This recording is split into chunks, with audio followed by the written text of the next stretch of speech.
Chapter 3, Echoes of the Past, Part 3, A Plan in Motion. The noonday sun beat down on us mercilessly as we made our way through the crowded docks.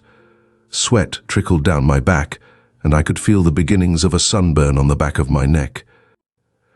After the cool dampness of the Undercity, the heat and noise of Quandaria's surface felt almost overwhelming. "We need to get off the streets," I muttered, my eyes scanning the bustling crowd for any sign of pursuit. "Find somewhere quiet to regroup and plan our next move." Lyria nodded, her black eyes darting warily from face to face. Even in the bright sunlight, she seemed to carry a shadow with her. "Agreed. But where? The Veiled Hand will be watching your office, Mr. Blackthorn, and I doubt Mr. Ironbeard's shop is still standing after our hasty exit." Grimlock snorted, his bushy eyebrows furrowing. "Aye, and good riddance to that rat-infested hole. Never liked the place anyway." I raised an eyebrow at the dwarf. "You do realize you're talking about your own shop, right?"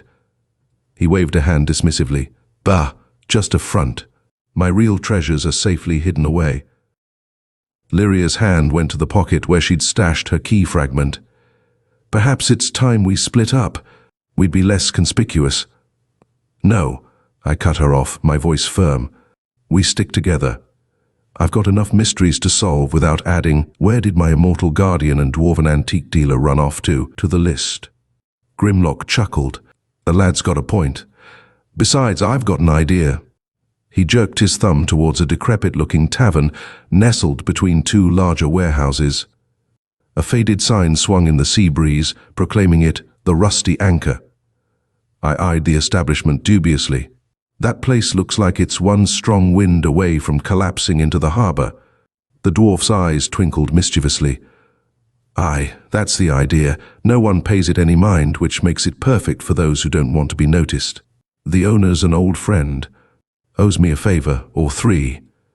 We slipped into the Rusty Anchor, the door creaking ominously behind us. The interior was dim and smoky, the air thick with the smell of stale beer, and something I couldn't quite identify but was fairly certain I didn't want to.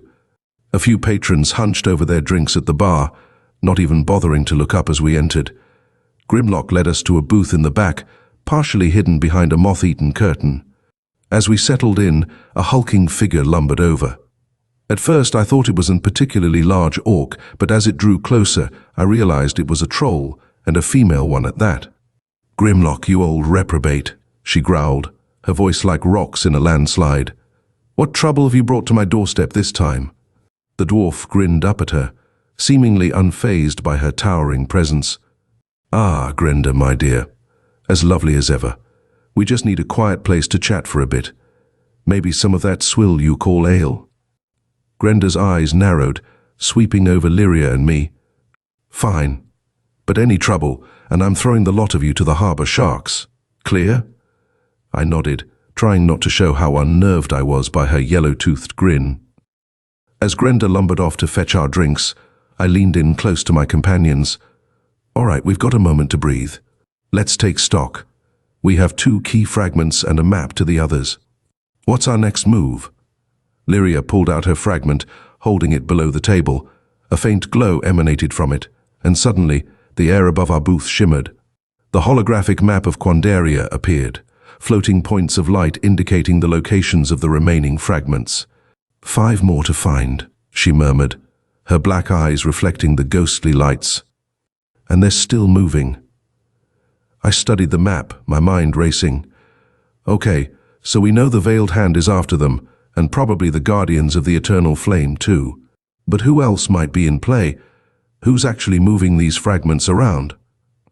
Grimlock stroked his beard thoughtfully. "Could be anyone. Quandaria's full of collectors, smugglers, and treasure hunters who'd love to get their hands on something like this." "Great," I sighed.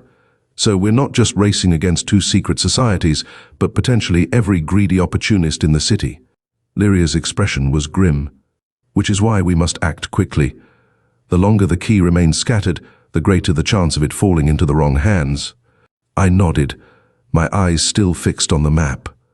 One of the lights was blinking more rapidly than the others, pulsing with an urgent rhythm. "What about that one?" I asked, pointing. It seems different. Lyria leaned in, her brow furrowing. Interesting. It appears to be resonating more strongly with our fragments. Perhaps it's closer, or it knows we're looking for it, Grimlock finished, his voice hushed with awe. I felt a chill run down my spine despite the stuffy heat of the tavern. The idea of these fragments having some kind of awareness was unsettling to say the least. Right, I said, straightening up as Grenda returned with our ales. We focus on that one first. I squinted at the map, trying to orient myself. The old market district? Not too far from here. Lyria nodded, waving her hand to dismiss the hologram as Grenda set down our drinks. A good start, but we must be cautious. The old market is a maze of alleys and hidden courtyards, easy to get lost in, or ambushed. I took a swig of my ale, immediately regretting it as the foul liquid hit my tongue. Grimlock, on the other hand, drained half his mug in one go, smacking his lips appreciatively. So, we have a destination, I said, pushing my mug aside. But we still need a plan. How do we find this fragment once we're in the old market? And more importantly, how do we avoid running into our friends from the Veiled Hand again? Lyria's eyes met mine, a spark of determination in their obsidian depths. I may have an idea about that, but you're not going to like it, Mr. Blackthorn. I laughed, a short, humorless sound. At this point, I'm not sure there's anything about this situation I do like. Hit me. As Lyria began to outline her plan, I couldn't shake the feeling that we were balanced on a knife's edge. One wrong move, and we could tip the scales, unleashing forces beyond our control. But then again, that's why people hired Corvus Blackthorn.